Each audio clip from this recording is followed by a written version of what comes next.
노아가 방주에서 나왔을 때에 땅은 황폐화되어 있었고 또 육지의 모든 생물들은 다 멸절되어 있었습니다. 풀들이 나기 시작하고 나무에 잎이 생기긴 시작했다고는 하지만은 아직 그 풀과 나무에서 열매를 얻을 정도로 익어 있지는 않았습니다. 이런 상황 속에서 노아와 그 가족들은 새로운 삶을 시작해야 했던 것입니다. 인류의 첫 번째 시조 아담이 에덴이라는 낙원에서 삶을 시작했던 것과는 전혀 반대되는 상황입니다. 노아는 제2의 시조인데 제1의 시조 아담의 처음 삶을 시작할 때와는 전혀 다른 환경 속에서 삶을 시작하게 된 것입니다. 노아 앞에는 황폐한 땅이 기다리고 있었고 모든 것이 다 이렇게 흐트러져 있는 그런 상황 속이었습니다. 그러니까 눈에 보이는 이 환경은 결코 복된 축복의 땅이다 이렇게 볼 수가 없습니다. 에덴 동산과는 거리가 먼 조건이었습니다. 그러나 하나님께서는 에덴 동산에서 아담에게 복을 주셨던 그 말씀을 그대로 노아에게 똑같이 복을 주십니다. 생육하고 번성하여 땅에 충만하라. 이 말씀은 아담에게 하나님께서 주신 말씀과 똑같습니다. 단어도 다 같은 단어입니다. 그런데 그 다음부터는 아담에게 주셨던 그 말씀과는 다른 말씀을 주고 계십니다. 아담에게는 1장 28절에서 창세기 1장 28절에서 복을 주시면서 생육하고 번성의 땅에 충만하라 이렇게 말씀하신 다음에 땅을 정복하라. 그리고 하늘에 나는 새와 땅에 움직이는 짐승들, 바다의 물고기, 하늘의 새, 뭐 이런 것들을 모든 생물을 다스리라 이렇게 말씀을 하셨습니다. 여기서 다스리라고 하신 말씀은 뭐 억압하고 힘으로 지배하고 뭐 마음대로 너희들이 마음대로 행하라 이런 뜻이 아니라 잘 보살피고 또 지켜주고 관리하라 이런 뜻입니다. 다스리라는 의미 자체가 원어적으로 보면은 잘 보살피라, 잘 관리하라 이런 뜻입니다. 잘 섬기라라는 뜻과 연결이 됩니다. 그 다음에 씨 맺는 채소와 열매를 너희의 먹이로 줄 것이다, 주겠다 이렇게 하나님께서 말씀을 하셨습니다. 그런데 오늘 본문에서 하나님은 노아에게 다른 말씀을 주고 계시는 거예요. 9장 1절을 다시 봅니다. 땅의 모든 짐승과 공중의 모든 새와 땅에 기는 모든 것과 바다의 모든 물고기가 너희를 두려워하며 너희를 무서워하리니 이것들은 너희의 손에 붙였습니다. 전혀 다른 말씀이 나오죠. 살벌한 느낌이 듭니다. 인간과 짐승의 사이가 간격이 멀어진 것입니다. 두려워하고 무서워하는 사이가 되었습니다. 처음 하나님께서 창조하실 때의 분위기와는 완전히 다른 분위기인 것을 알 수가 있습니다. 그러면서 그 다음 3절에서의 말씀은 9장 3절을 계속해서 보면은 모든 사한 동물은 너의 먹을 것이 될지라 채소같이 내가 이것을 너에게 주노라. 이제 잘 관리하고 보살피고 다스리라고 하던 그 짐승들을 하나님께서 노아에게 먹이로 주겠다 이렇게 말씀을 하신 것입니다. 전에는 채소만 먹도록 말씀을 하셨는데 갑자기 짐승들이 인간의 먹이가 되도록 해주신다고 말씀을 하신 것입니다.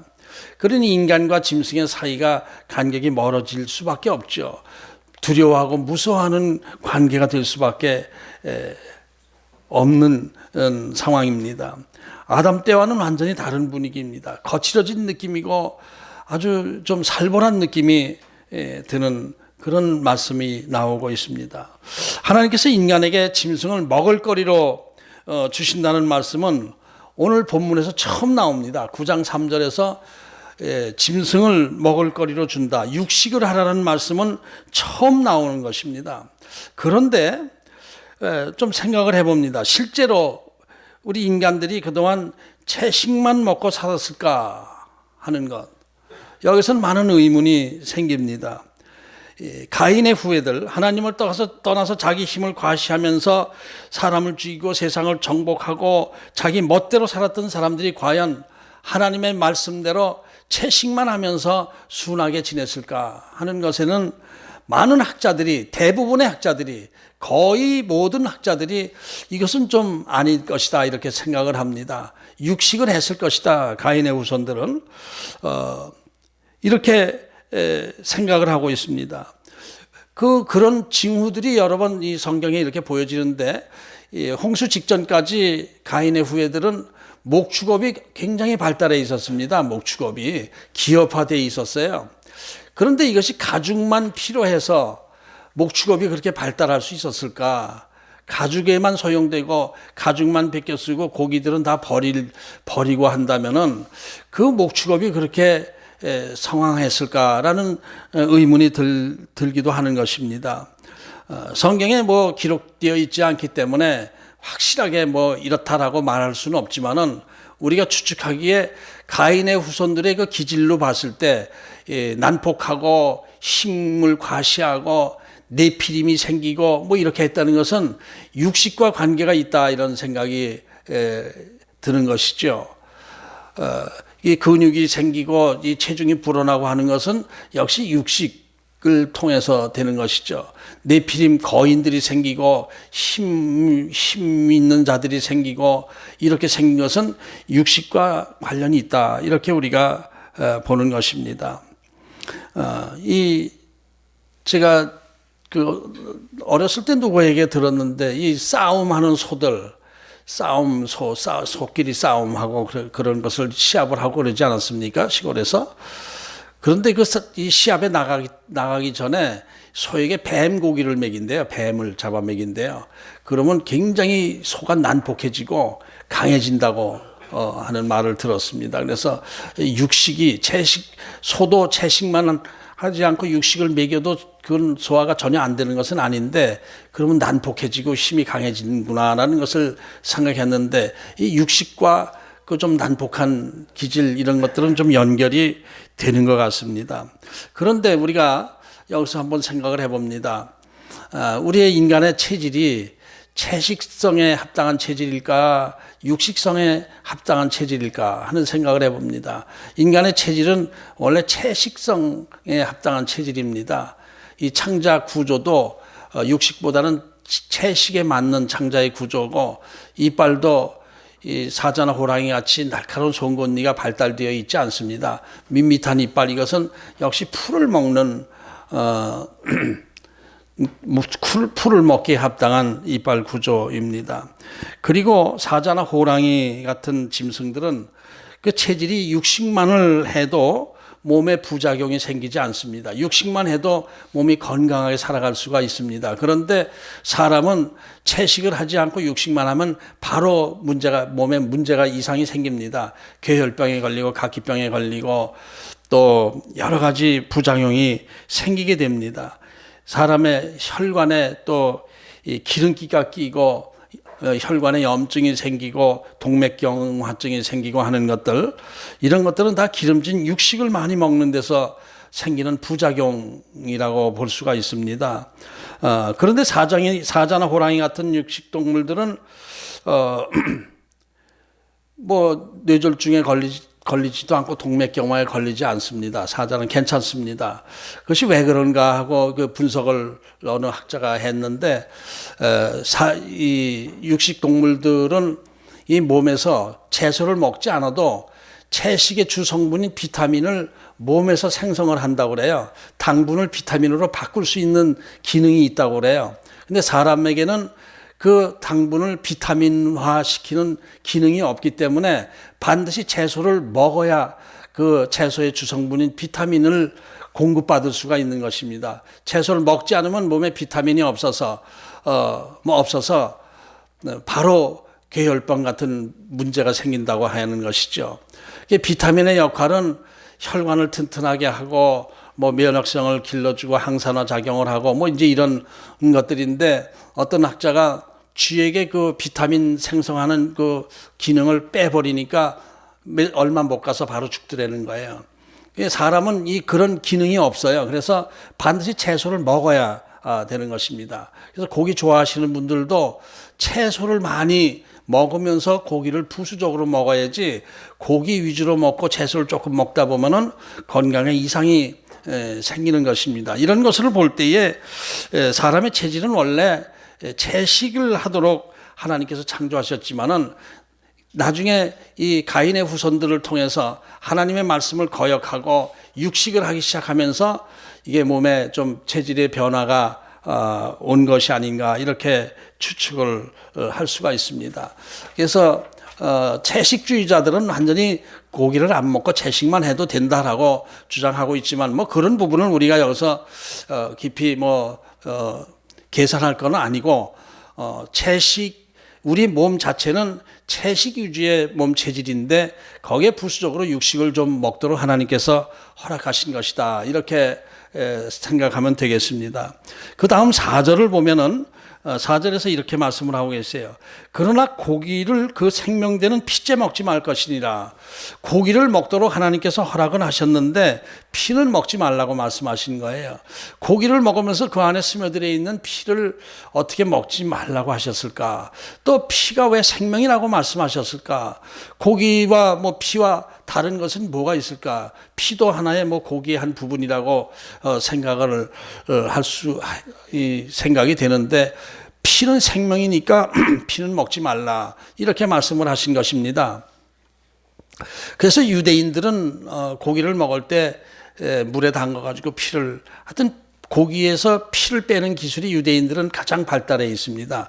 피를 철저하게 빼서 피는 안 먹고 고기만 먹습니다. 그래서 고기는 먹지 말고 고기는 먹되 그 생명되는 피를 먹지 말라. 이 부분에 대해서 제가 깊이 좀 묵상하게 되었습니다. 죽은 짐승의 피는 그것도 죽은 피인데 그것을 왜 생명이라고 그랬을까?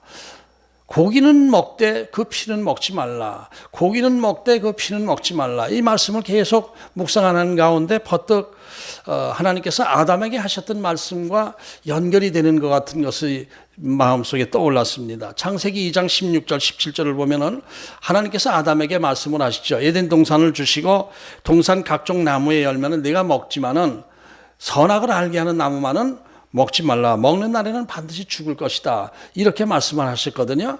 모든 과일을 다 먹어도 좋다. 그러나 선악과만은 먹지 말라. 먹으면 반드시 죽을 것이다. 이 부분 성경 공부할 때 우리가 많이 공부를 했습니다. 왜 선악과를 동산 중앙에 세워놓고 먹지 말라고 하셨을까? 먹지 말아야 될 것 같으면은 이 선악과를 아예 만들어 놓지 않으셨으면 될 터인데 왜 선악과를 만들어 놓으시고 거기서 또 그것을 먹지 말라 죽을 것이다 이렇게 말씀하셨을까? 여기서 핵심되는 말씀은 그것이죠.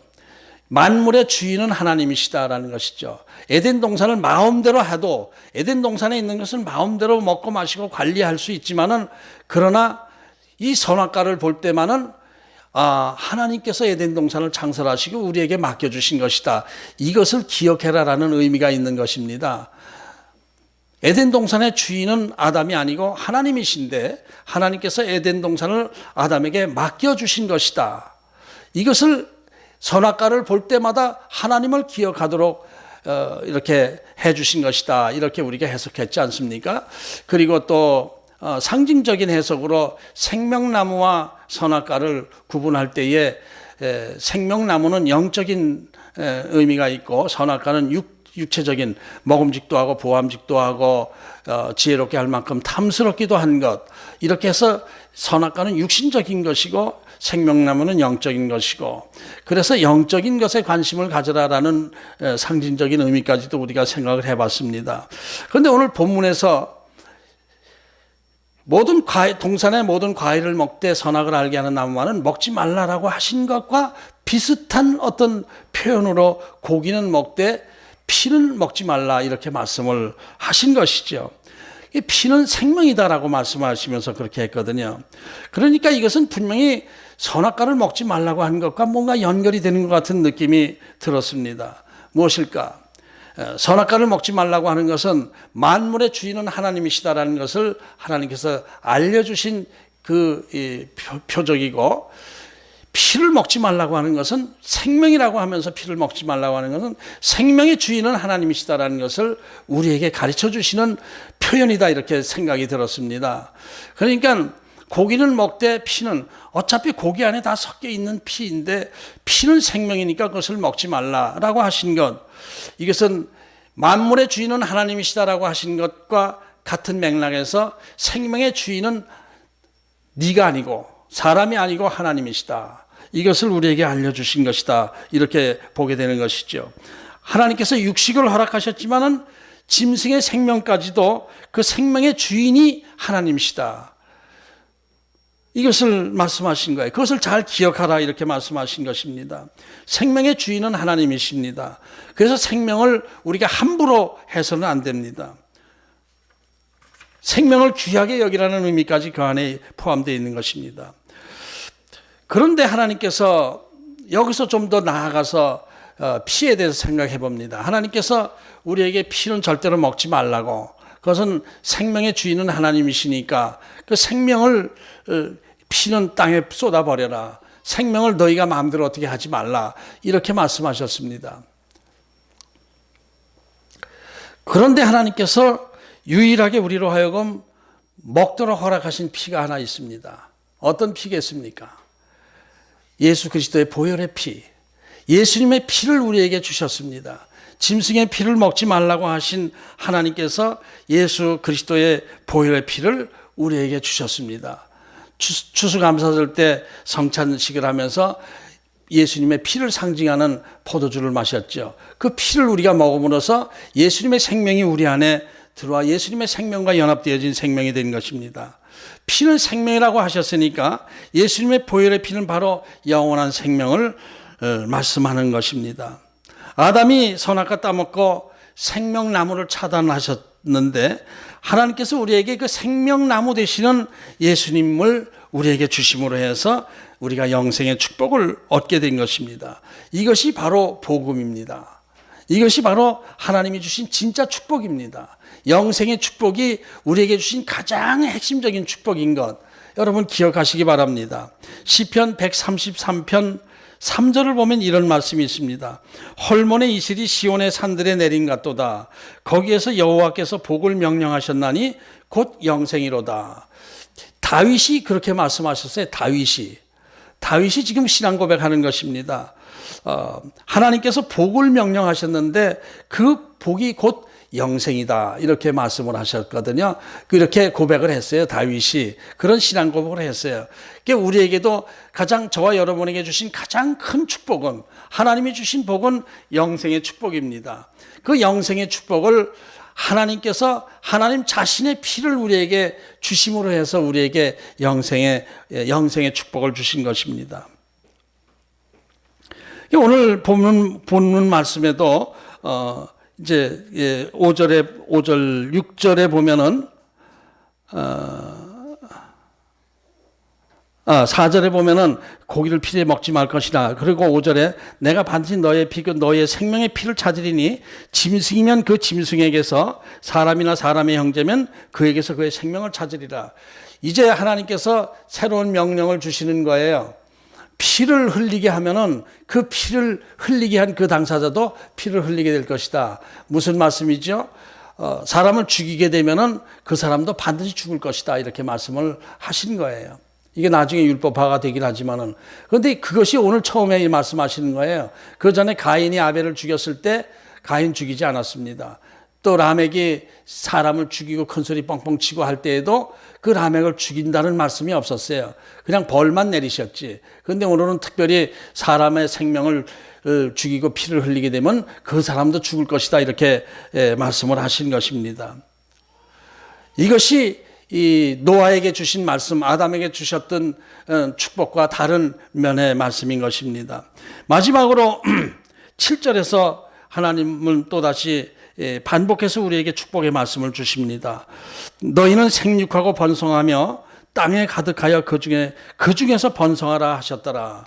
이것은 9장 1절에서 하신 말씀과 반복되는 말씀같이 생각이 됩니다. 9장 1절에서 하나님이 노아와 그 아들들에게 복을 주시며 그들에게 이르시되 생육하고 번성하여 땅에 충만하라.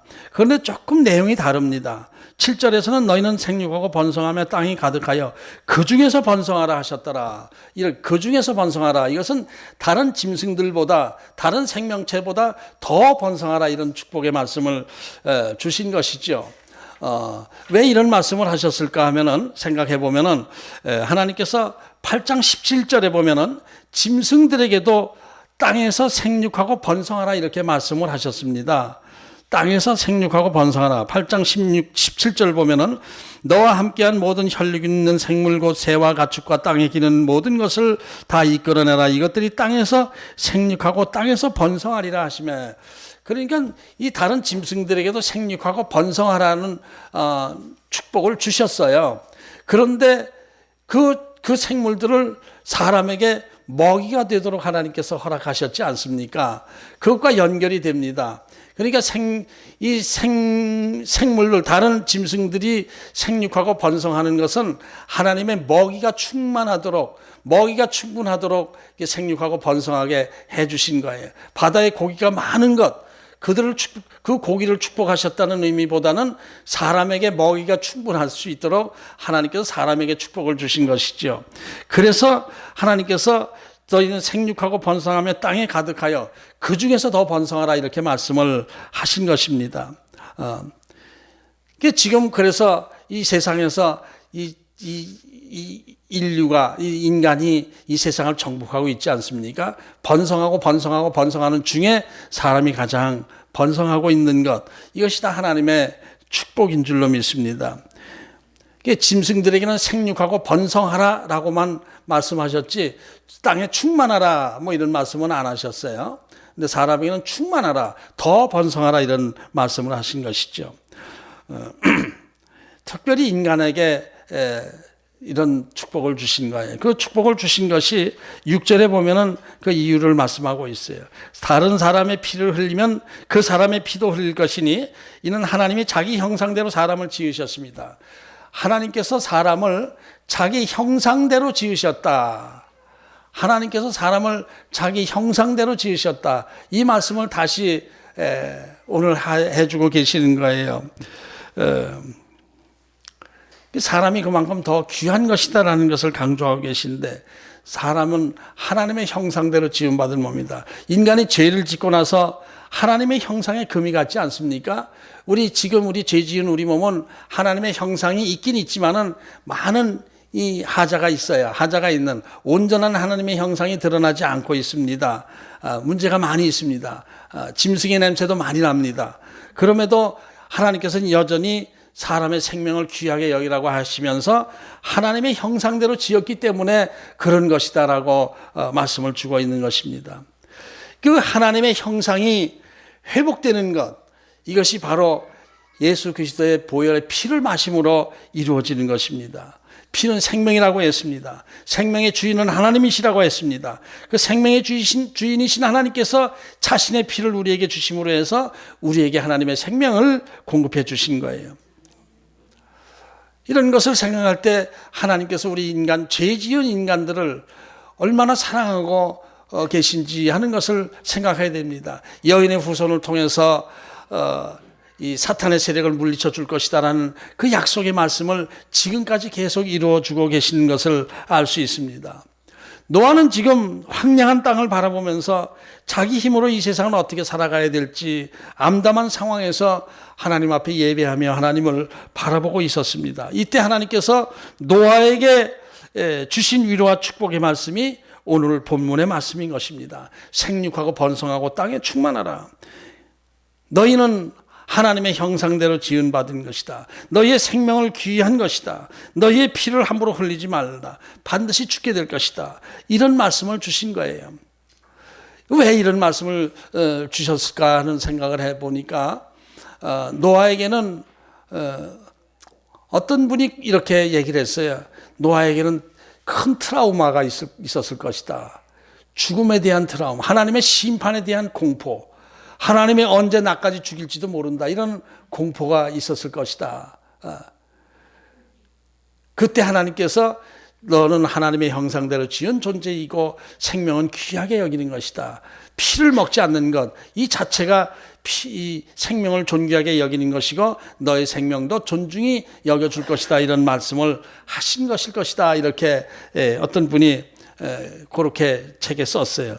그 말도 뭐 일리가 있는 말씀이라고 봅니다. 그러나 이 가운데 주신 말씀은 때가 되면은 내가 여인의 후손을 통해서 내 피를 너희에게 줌으로 해서 너희로 하여금 영생의 생명을 줄 것이다 라는 말씀이 감춰져 있는 거야. 복을 주시며라고 하신 말씀은 그 복은 우리에게 영생의 축복을 주시면서 부수적으로 이 땅에 생육하고 번성할 수 있는 육신전 축복도 함께 주신다라는 약속의 말씀인 것입니다. 하나님께서 이 주신 생명을 우리는 귀하게 여길 줄 알아야 됩니다. 서로 사랑해야 됩니다. 우리의 생명은 하나님의 형상을 입은 생명입니다. 우리의 생명은, 우리의 사명은 또 하나님의 뜻을 이루어 나가는 것이 우리의 사명입니다. 하나님의 뜻을 귀하게 여기며 이 하나님께서 맡겨주신 이 천지 만물을 잘 하나님의 뜻 안에서 관리하면서 생명을 귀하게 여기는 삶을 살아야 될 줄로 압니다. 하나님께서 우리를 사랑하셔서 하나님의 생명을 주시고 영생의 축복을 주셨습니다.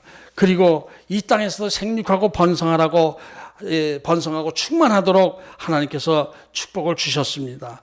죄 많은 우리 인간에게 하나님은 끝까지 이렇게 우리를 사랑하시며 우리를 축복해 주신 것입니다. 이런 축복을 주신 하나님께 우리가 예배드리고 있는 거예요. 지금 우리가 하나님께 예배드리는 것도 하나님께서 우리에게 영생의 축복을 주시고 또 생육하고 번성하고 땅에 충만할 수 있도록 축복해 주신 하나님의 그 은혜를 감사하면서 드리는 예배인 것입니다. 우리는 그 하나님께 영광을 돌려야 될 줄로 압니다. 모든 영광은 하나님께서 받으셔야 될 줄로 압니다. 죄 많은 우리를 하나님 자신의 피를 공급해 주심으로 우리에게 생명을 주시고 영생을 주시고 또 하나님의 자녀로서 삼아주신 하나님께 영광을 돌리면서 우리의 박수로 하나님께 영광을 돌리십시다.